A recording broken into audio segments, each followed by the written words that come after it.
안녕하세요.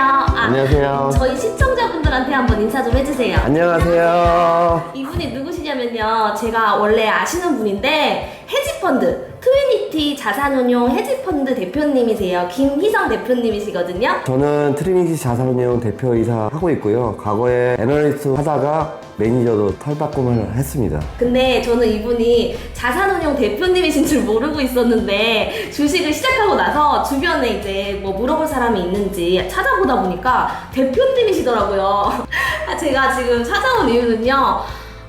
장이 너무 하락했잖아요. 맞습니다. 요즘 되게 힘들죠. 네, 근데 제가 헤지펀드 알아보니까는 그 고객이 있잖아요. 네. 그 고객들의 자산을 어떻게 해서든지 위험에서부터 지키면서 수익을 낸다는 그런 펀드 아닌가요? 맞습니다. 그러니까 헤지펀드라는 거는 지금 일반적인 우리들이 알고 있는 공모펀드라든지 나와 있는 것들은 이제 하락장에서는 이제 대부분 같이 영향을 받는데요. 헤지펀드는 아까 같이 공매도도 할 수 있고, 그 다음에 이제 거꾸로 선물 매도도 할 수 있어서 하락장에서도 어찌됐거나 버는 게 목적인 펀드라고 생각하시면 됩니다. 그러면은 그런 헤지펀드의 전략들이 그러니까 어떻게 해서든지 지키는 게 일단 목적이죠. 지키면서 수익을 내는 게 맞습니다. 지금 시장에서 손해 안 보면서 수익을 내고 싶은 할 수 있는 약간 조언해 주실 수 있는 그런 말이 있나요? 솔직히 저는 하락을 면하기 위해서 다양한 전략을 되게 많이 해봤어요. 그러니까 지금 공매도가 안 되지만 공매도도 쳐보고 거꾸로 이제 인버스도 쳐보고 선물 매도도 쳐봤는데 제 생각에는 가장 좋은 전략은 현금인 것 같아요.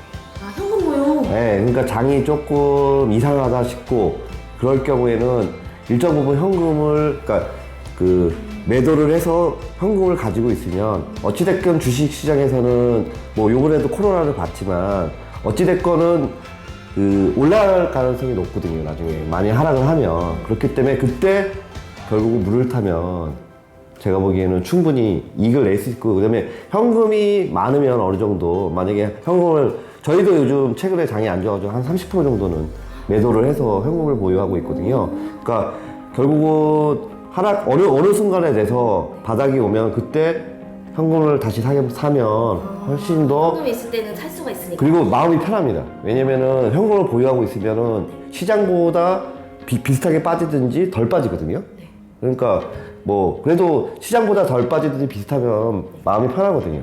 그건 맞아요. 심리적으로 왜냐면은 주식시장이 멘탈도 되게 중요하거든요. 왜냐면은 잘못하면은 바닥에 팔 가능성이 있고 제 주변에도 요번에 코로나 보면 돈 많은 고객들 보면은 돈 많은 뭐 주식 개인 투자가들 보면은 그 마지막 하락할 목요일 날 제가 뭐 그 기억도 나는데 목요일 날 엄청 바닥에 젖었어요. 던진 거예요? 네, 매도를 많이 했어요. 그리고서 금요일부터 오르기 시작을 했거든요. 금요일부터 오르기 시작했는데 이게 바닥이다 보니까 바로 못 사잖아요. 그리고 본인이 판 가격보다 올라가면 보통 주식을 사는 걸 좀 머뭇거리거든요. 맞아요.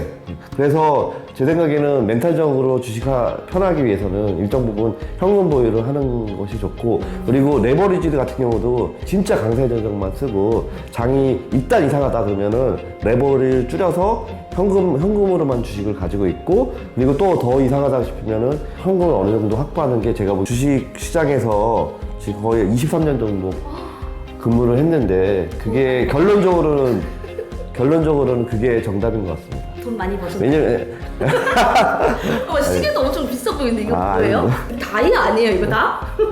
김희성 대표님께서 제약바이오랑 IT 쪽으로 되게 잘하신다고. 예, 제가 제약바이오 애널리스트를 한 7년 정도 했고요. 그 다음에 스몰캡 애널리스트를 한 9년 정도 제가 한 것 같습니다. 근데 스몰캡 애널리스트 할 때는 그때가 주로 이제 IT들이 중소형주들이 되게 강할 때여서 제가 그래서 기술적으로는 IT 그때 공부를 많이 한 것 같습니다. 그래서 실질적으로 우리나라가 주식시장 같은 경우는 IT와 BT가 실질적으로 많이 제가 펀드 운영하는데 도움이 많이 됐습니다. 왜냐면 이제 바이오 같은 경우는 아무래도 이제 어렵잖아요. 신약을 평가하고 과연 신약이 어떻게 향후에 가시화될 수 있는지 그런 걸 평가를 해야 되는데 근데 이 제약바이오가 코로나가 이제 시작되고서 엄청 막 빵빵 됐잖아요. 그쵸. 근데 그 전에도 그랬어요?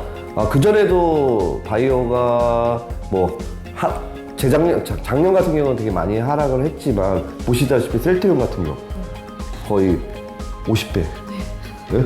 그러니까 그게 이제 어떻게 보면은 그 주시장에서 되게 성장주를 좋아하잖아요. 그러니까 바이오 같은 경우는 뚜껑이 결국은 이제 상승 폭이 다른 것 같은 경우는 제조 같은 경우는 이제 돈을 버는 게 매출이든 영업이 정해져 있으니까 올라가는데 한계가 있거든요. 적정 주가라는 게. 근데 바이오 같은 경우는 어떻게 보면은 지금 당시에는 PER이라고 이게 100배지만 어느 순간에 돈을 너무 많이 벌어가지고 1배가 될 수도 있거든요. 그렇기 때문에 뭐 미국도 그렇고 국내에도 마찬가지지만 바이오라는 게 되게 이제 상승률이 100배까지 될 수도 있는 거기 때문에 IT는 어렵죠. 그리고 IT가 워낙 이제 우리나라 산업의 중심 산업이다 보니까 거기에 이제 연관돼서 인맥도 많고 이러다 보니까 그러니까 정보가 좀 딸리는 거죠. 근데 IT도 똑같이 공부를 하다 보면 제가 보기에는 뭐 증권사 리포트라든지 아니면은 인터넷이라든지 아니면 유튜브라든지 그러면 네이버 이런 것도 다 IT에 들어가는 거예요? 그렇죠. IT에 들어가죠. 버전 비즈온 이런 거 맞습니다. 제가 IT 광의적으로 투자를 하긴 했었네요. 네, 광의에서는 그것도 IT라고 보셔야 되죠. 네. 좀 범위가 되게 약간 통신망. 통신 장비 이런 건 서비스는 아니지만 통신 장비, 그러니까 지금 5G 투자를 막 한다고 그러잖아요. 거기 5G 이제 기지국을 만들고 이거는 이제 기술이 베이스가 되는 거니까 통신 장비 이런 것도 IT라고 보셔야 될 것 같습니다. 추석 이후에는 4분기에는 제가 보기에는 IT가 다시 주도주로 다시 등극할 가능성이 높다고 생각을 하고 있습니다. 장기 투자하기에도 좋아요. 뭐 내년까지도 계속. 내년 1, 4분기까지는 조금 더, 내년 상반기 또는 1, 4분기까지는 IT는 특히 반도체는 좋을 것 같습니다. 왜냐면 반도체가 이제 그 경기 관련, 그러니까 대표적인 경기 관련주거든요. IT가 기술이 있어서 경기 관련주던데 반도체 같은 경우는 되게 경기에 민감한 산업이니까 어찌됐건 이제 우리 이제 코로나 락다운이 해제가 되면 결국은 경기가 좋아질 가능성이 있으니까 그렇듯 반도체 같은 경우는 경기에 그리고 대표적인 수출주니까 우리 실질적으로 우리나라가 내수가 좋은 건 아니잖아요. 그래서 중국 같은 경우는 이제 내수 정책을 막 해서 내수를 키우려고 해서 내수가 살아나고 있지만 우리나라 같은 경우 워낙 수출이 전체 엄청 많이 하죠, 반도체. 60% 정도 차지하기 때문에 결국은 미국 경제나 유럽 경제 되게 그다음에 중국 경제에 영향을 많이 받는데 상대적으로 우리나라보다는 미국이나 중국이 낮기 때문에 상대 반도체 종목은 샀다가 물려도 마음 편히 기다려도 되는. 맞습니다.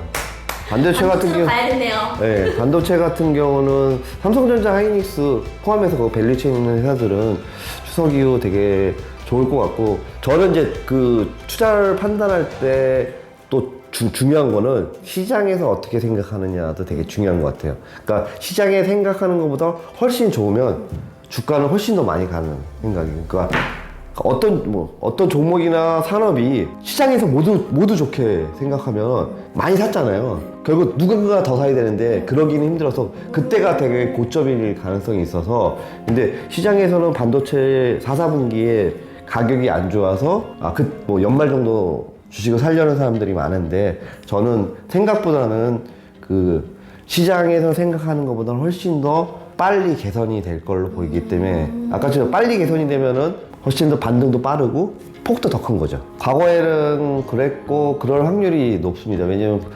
한국에서는 이제 그 하나의 이슈가 있는데 대주주 과세라는 이슈가 있어서 지금 정부에서 그 재경부 쪽에서는 이제 원래 계획은 10억에서 3억으로 대주주가 강화되는데 워낙 이제 그 정부가 부동산 투자를 막고 있잖아요. 그러다 보니까 이제 주식 쪽으로 돈이 많이 왔고 그래서 주시장을 국민들도 돈을 벌어야 되잖아요. 재테크할 게 없잖아요. 3억이면 너무 근데 낮은 것 같아요. 맞습니다. 그래서 그 금융위기조에는 어차피 2022년에 전면 가세를 할 거니 유예를 하자고 주장하고 있고 근데 재경부는 안 된다.